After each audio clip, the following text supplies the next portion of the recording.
Good morning, students. Today's class is arranged for class 9th, and we are going to continue our chapter first, which is matter in our surroundings.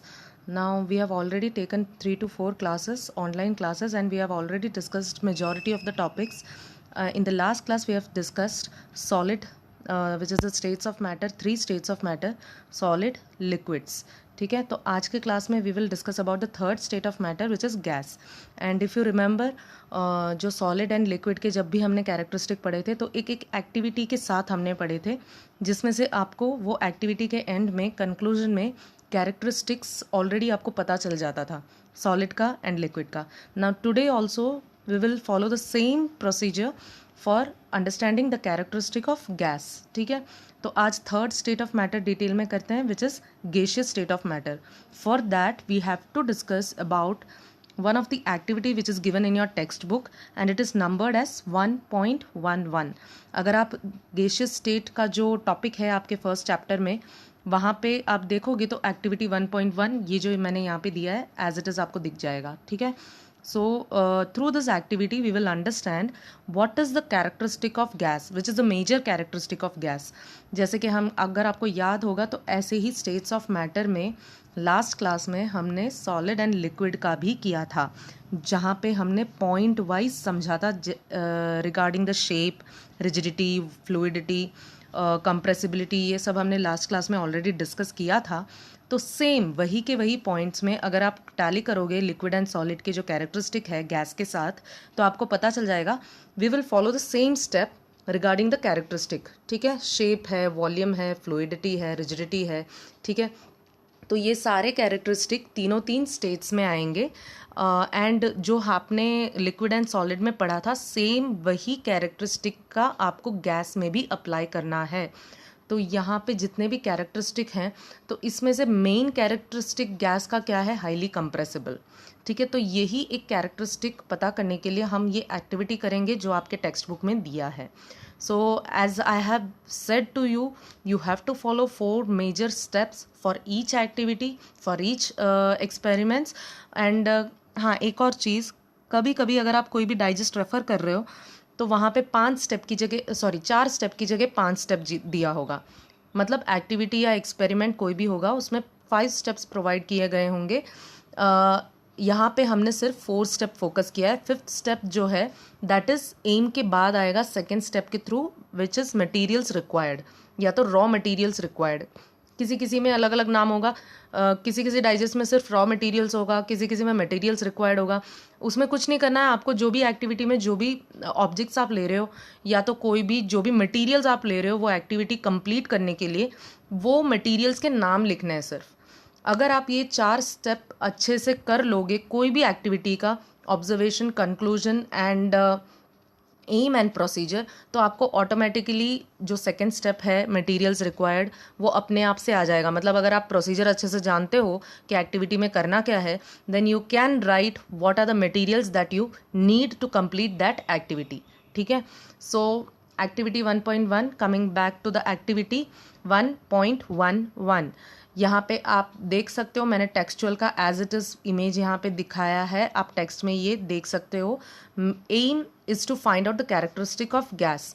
ये activity का major focus क्या है कि ये activity के complete होने पर conclusion में आपको क्या पता चलेगा? Main characteristic of gas. ठीक है, तो यहाँ पे ये एक्टिविटी कंप्लीट करने के लिए जो भी प्रोसीजर है वही प्रोसीजर यहाँ पे दिया है. ठीक है, ये जो पॉइंट वाइज यहाँ पे दिया है ये सारे प्रोसीजर में आते हैं. सो देखते हैं कि क्या प्रोसीजर फॉलो करना होता है. और हाँ, मैं हर एक एक्टिविटी में यहाँ पे लिखती हूँ as given in the text book. You don't need to write that. जब आप नोटबुक्स में लिखो या तो पढ़ो तब आप ऐसे ही जैसे मैंने लिखा है वैसे नहीं लिखोगे as given in the text book. ये वर्ड नहीं लिखोगे, बल्कि आपको उसकी जगह क्या लिखना होगा? ये प्रोसीजर एज इट इज़ लिखना होगा वहाँ पे. क्योंकि आप जब नोटबुक में लिखोगे या एग्जाम में लिखोगे तब आप ऐसे नहीं कह सकते कि as given in the text book. Examiner देखने नहीं जाएगा कि टेक्स्ट बुक में क्या दिया है, इसलिए आपको प्रोसीजर एज इट इज़ वहाँ पे लिखना है. ठीक है, नाउ एक्टिविटी 1.11 में प्रोसीजर क्या है? Take 3 syringes of 100 ml. मतलब आपको यहाँ पे थोड़ा अलग से दिया है. टेक 300 ml सिरिंजेस दिया है. मतलब क्या है? सिरिंजेस जो हैं आपको 3 लेना है, मतलब 3 सिरिंजेस लेने हैं, और वो भी वॉल्यूम कितना होना चाहिए? 100 ml. ठीक है। 100 ml के 3 सिरिंजेस, बड़े छोटे अलग अलग साइज के सिरिंजेस आते हैं, तो उसमें से आपको सेलेक्ट करके you have to take 3 syringes of 100 ml and close their nozzles. ठीक है, नोजल्स को क्लोज कर देना है। ना what do you mean by nozzle? अगर आप यहाँ पे देख सकते हो तो ये सिरिंज का एक फिगर मैंने यहाँ पे दिया है। तो सिरिंज में नोजल कौन सा पार्ट होता है? सिरिंज में ही नहीं, कोई भी मटेरियल जो है, आप लैबोरेटरी अपैरेटस जो भी ले रहे हो लैबोरेटरी वर्क में, तो उसमें जो ओपनिंग होता है, जो भी कहीं से भी कोई भी ओपनिंग होता है, उसको हम नोजल कहते हैं। तो सिरिंज में ओपनिंग कौन से साइड में है? यहाँ पे आएगा कुछ इस तरफ। ठीक है, तो यहाँ पे ये जो पार्ट है it is called as nozzle. ठीक है, एंड ये जो पार्ट है जो आप प्रेस कर सकते हो इनवर्डली एंड पुल कर सकते हो आउटवर्डली, वो पार्ट को हम पिस्टन कहेंगे। ठीक है, यहाँ पे मैंने वर्ड दिया है, you can spell it PISTON। तो ये पिस्टन जो है, you can press it inward and pull it outward, that is the piston and this is the body part of the syringe, जहाँ पे आप मटेरियल्स फिलअप कर सकते हो। ठीक है, and this will be the nozzle part. तो यहाँ पे दिया क्या है प्रोसीजर में? Close their nozzles by rubber cocks. What do you mean by rubber cocks? बहुत बार आपने सुना होगा, last I think 8th standard में मैंने आपको बताया है। रबर कॉक्स लैब में होते हैं, कुछ रेड एंड कभी कभी रेड, ब्राउन, ब्लैक ऐसे कलर्स के होते हैं, अलग अलग साइज के आते हैं, जो आप एयर टाइट, मतलब कोई भी कंटेनर जो है, फ्लास्क जो है, उन सबको आप एयर टाइट बंद करके रख सकते हो। ठीक है, यहाँ पे भी वही किया है, नोजल जो है उसको एयर टाइट बंद करना है हमें, इसलिए हमने रबर कॉर्क यूज़ किया है। ठीक है, close their nozzles by rubber cork as shown in the figure. ठीक है, तो इतना आपको करना है। 3 सिरिंजेस लेने हैं 100 ml के, एंड उनके नोजल को आपको कंप्लीटली एयर टाइट बंद कर देना है using rubber corks. Now what you have to do is remove the pistons from all the 3 syringes. ठीक है, सारे 3 सिरिंजेस में से आपको पिस्टन जो है वो रिमूव कर देना है, एकदम आउट कर देना है, एकदम बॉडी पार्ट एंड नोजल ही आपको दिखना चाहिए, पिस्टन एकदम से बाहर रिमूव कर देना है तीनों 3 सिरिंजेस में से।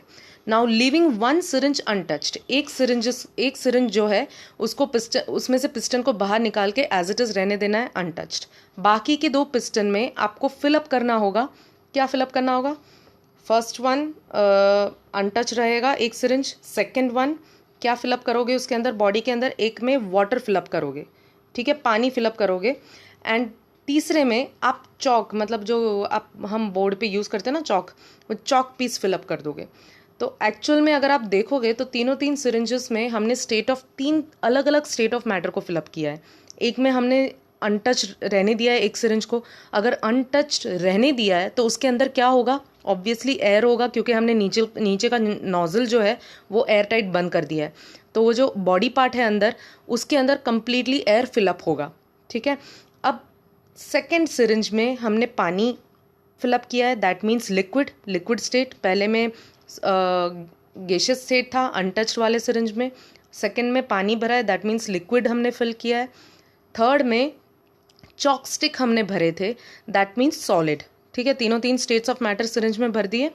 Now what you have to do is insert the piston back into the syringe. अब तीनों सिरिंज में आपको क्या करना है, जो पिस्टन हमने बाहर निकाला था पहले, वो वापस से प्रेस करना है।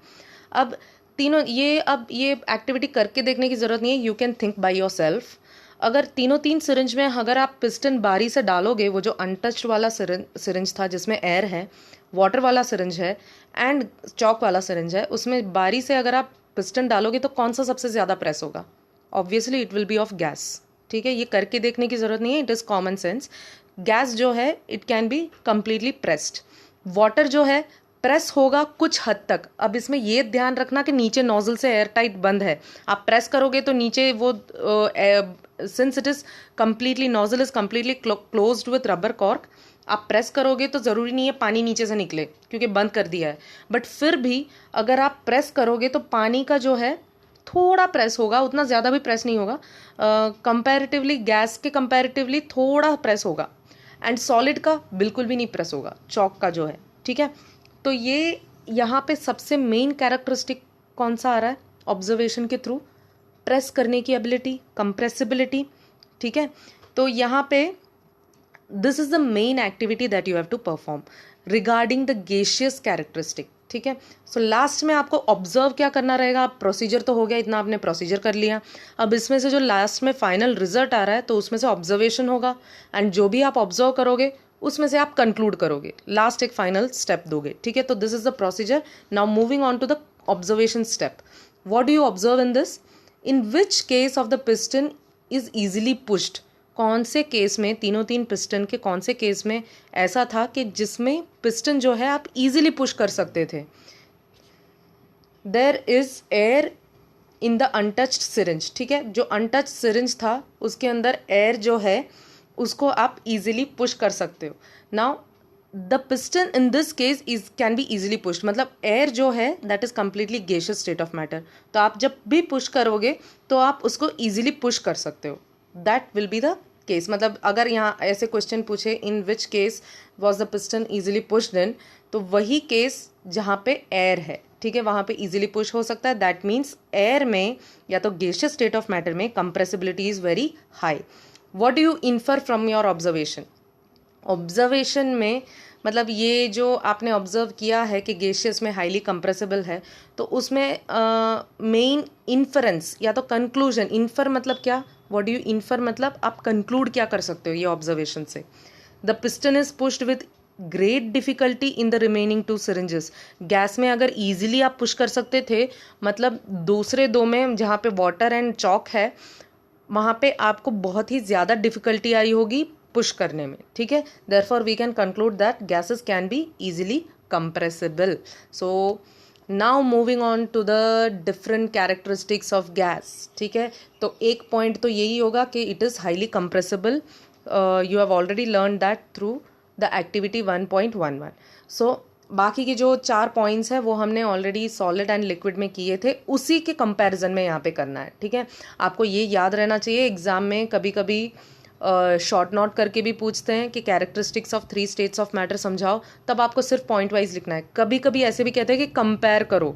आपके टेक्सचुअल में भी एक क्वेश्चन ऐसा है जहाँ पे क्वेश्चन ऐसा पूछा है कि तीनों 3 स्टेट्स ऑफ मैटर को कंपेयर करने के लिए, कंपेयर मतलब जो मैंने 8th में समझाया था, टैबुलर कॉलम बना के कंपेयर करना रहेगा।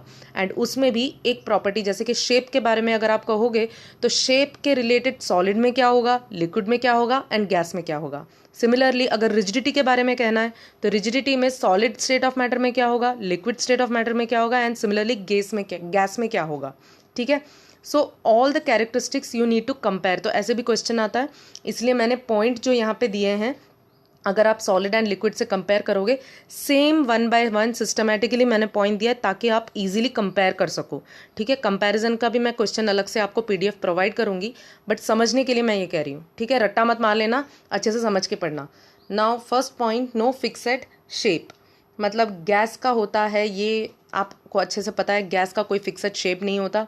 अगर आप कोई भी कंटेनर में गैस फिलअप करोगे तो वो कंटेनर का शेप ले लेता है, ठीक है। जस्ट लाइक वाटर, या वाटर या तो आप कह सकते हो just like liquid state of matter. जो भी कंटेनर में आप डालते हो उसकी फ्लूइडिटी इतनी अच्छी है कि जो भी कंटेनर है उसका शेप वो ले लेता है। So you can say that it has no particular shape, no fixed shape.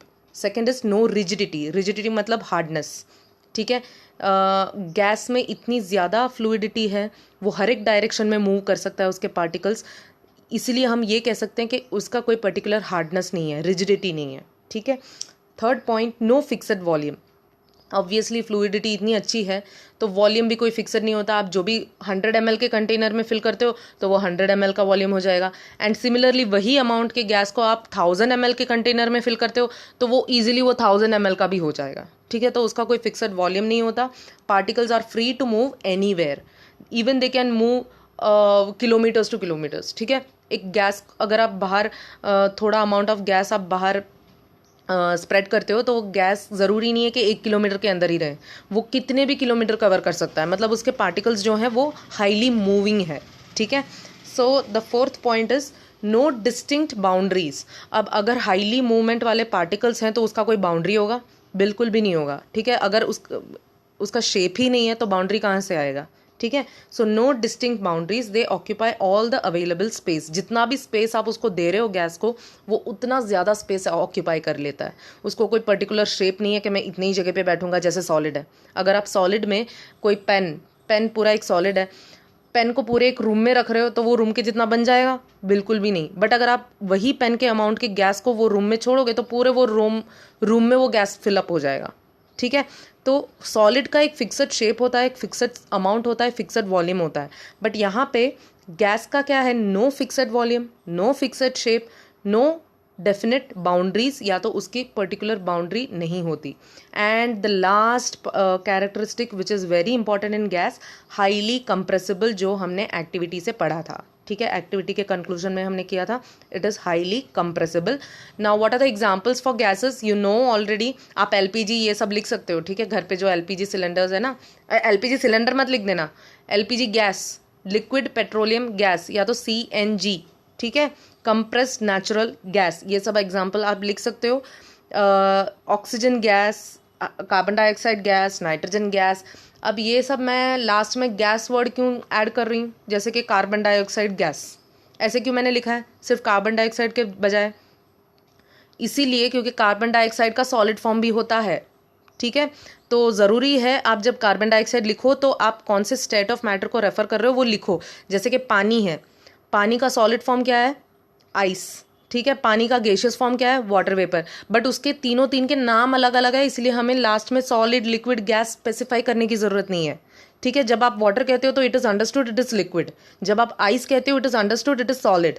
उसके तीन के अलग अलग नाम है। बट जब कार्बन डाइऑक्साइड का केस है, कार्बन डाइऑक्साइड का सॉलिड फॉर्म भी है, लिक्विड फॉर्म भी है, उसका कोई अलग नाम नहीं है। ठीक है, so you have to specify carbon dioxide gas. Now oxygen gas, LPG, etc. These are the examples.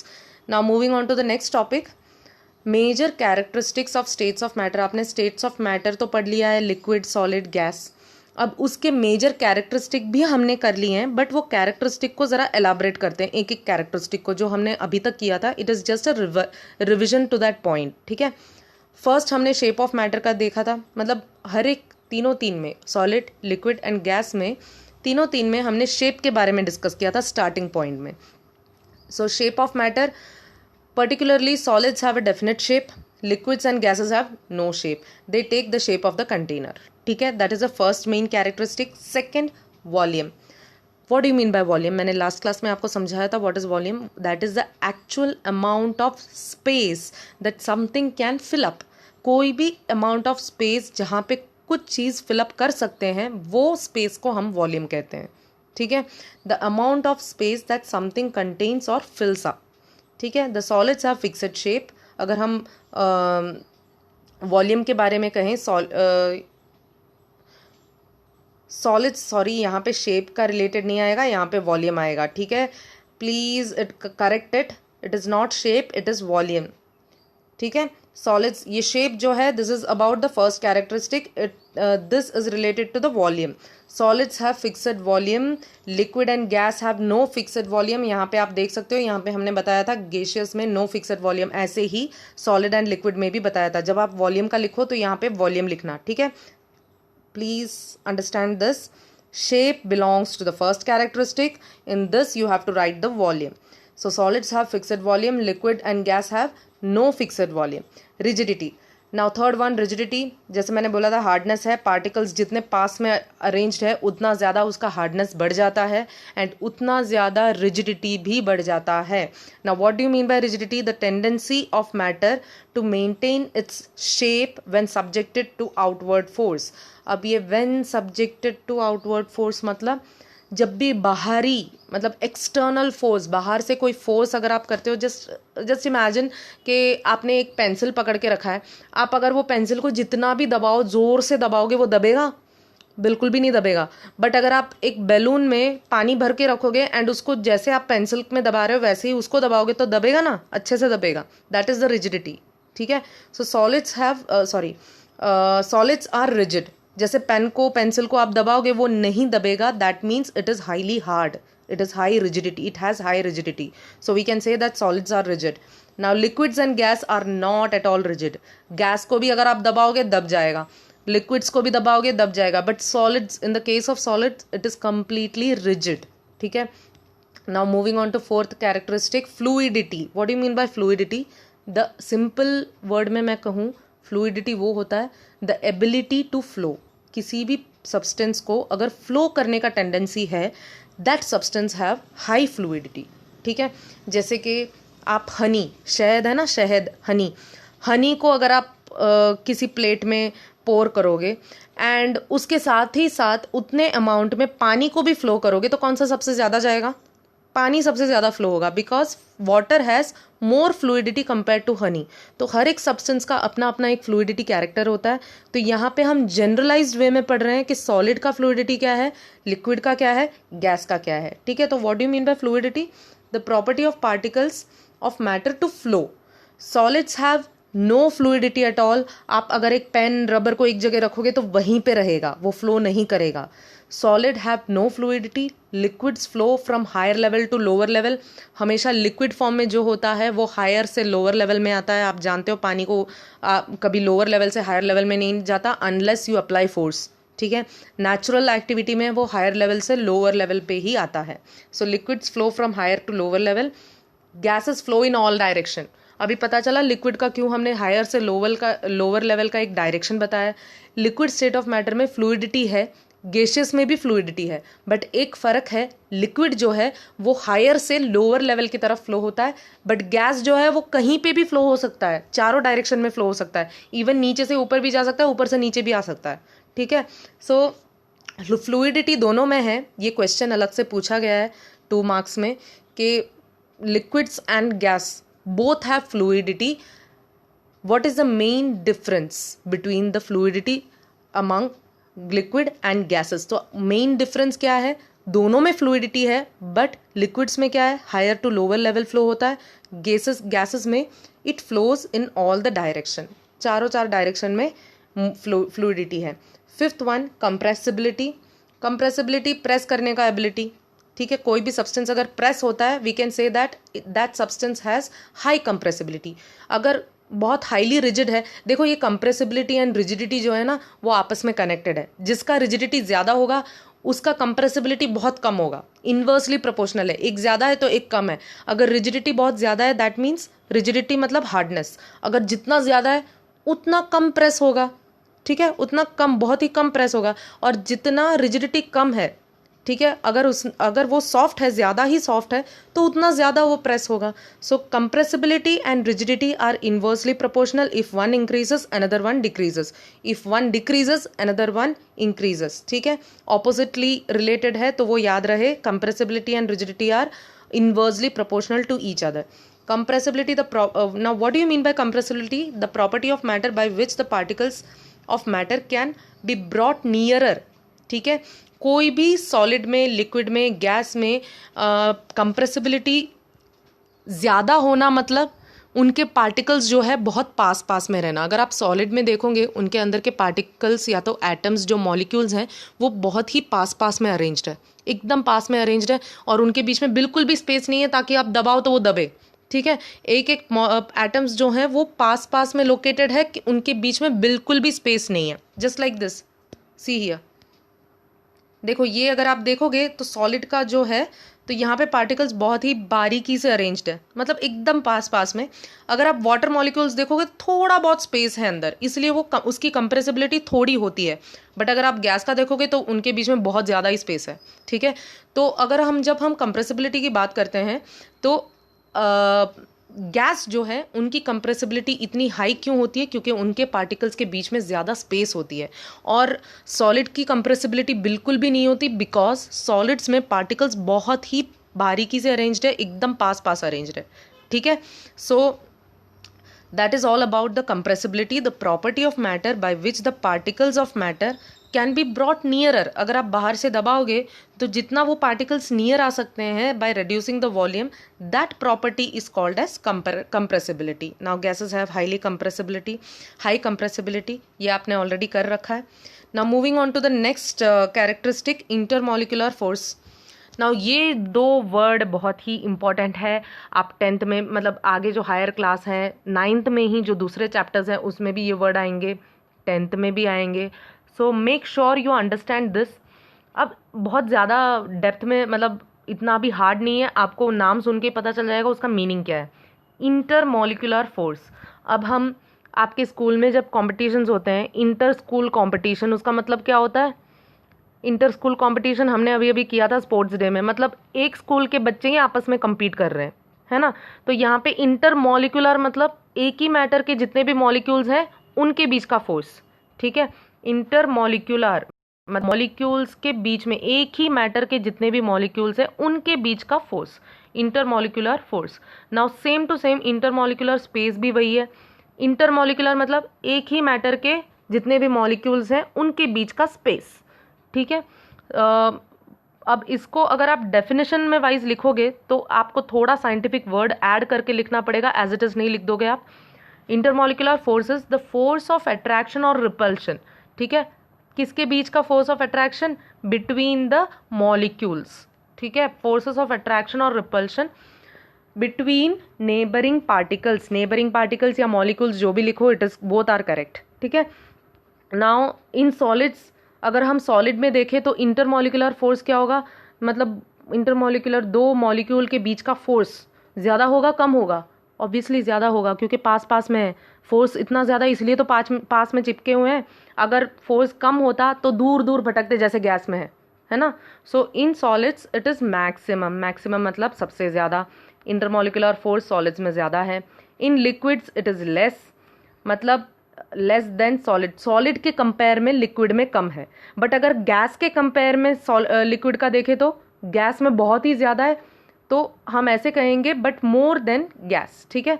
It in liquids it is less than solids but more than gases, ठीक है। Now in gases it is minimum, gas में बिल्कुल भी नहीं है intermolecular force. अगर दो particle के बीच में थोड़ा बहुत अट्रैक्शन या फोर्स होता तो ऐसे दूर दूर भटकते, जितने भी चारों डायरेक्शन में कहीं पे भी पार्टिकल्स जाओ, अगर आप एक रूम में छोड़ दो तो पार्टिकल्स कहीं पे भी चले जाते हैं। अगर दो मॉलिक्यूल्स के बीच में, पार्टिकल्स के बीच में इतना ज़्यादा अट्रैक्शन होता तो कभी भी वो इतने दूर दूर तक नहीं जाते, ठीक है। तो गैस में बहुत ही कम इंटरमॉलिक्यूलर फोर्स है पार्टिकल्स के बीच में, सॉलिड्स में बहुत ज़्यादा है। एंड ये सॉलिड एंड गैस के एकदम बीच वाले में आता है लिक्विड, ठीक है। Now moving on to next characteristic, intermolecular space. If you have any doubts regarding this you can ask me personally, ठीक है। पर्सनल चैट्स के थ्रू आप डाउट्स पूछ सकते हो अगर ये कैरेक्टरिस्टिक्स में कोई अंडरस्टैंडिंग में आपको प्रॉब्लम आ रही है तो। Next characteristic intermolecular space. अब सेम जैसे हमने इंटरमॉलिक्यूलर फोर्स के बारे में कहा था, आपको इंटरमॉलिक्यूलर स्पेस के बारे में भी बताना है तीनों स्टेट्स ऑफ मैटर में। It is, now what you mean bye intermolecular space?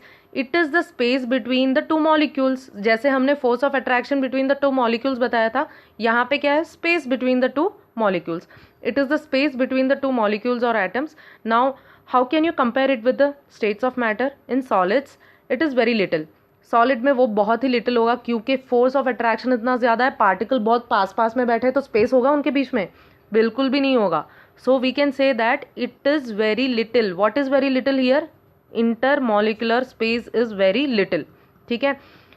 In liquids it is more than, मतलब वही इंटरमॉलिक्यूलर फोर्स में भी क्या था? बीचों बीच था ना, सॉलिड के एंड गैस के बीच में था लिक्विड का जो प्रॉपर्टी है। यहाँ पे भी बीच में ही होगा, क्योंकि सॉलिड में जो है पार्टिकल्स बहुत पास में अरेंज्ड है एंड स्पेस बिल्कुल कम है। इंटरमॉलिक्यूलर स्पेस बिल्कुल भी नहीं है सॉलिड में। बट अगर आप गैस में देखो तो पार्टिकल्स दूर दूर जाते रहते हैं, तो दो पार्टिकल्स के बीच में बहुत ही ज़्यादा स्पेस है, ठीक है। तो आप कह सकते हो कि गैस में क्या है? Intermolecular space is very high या तो मैक्सिमम, एंड ये जो सॉलिड एंड गैस के बीच में ही होगा लिक्विड का, ठीक है।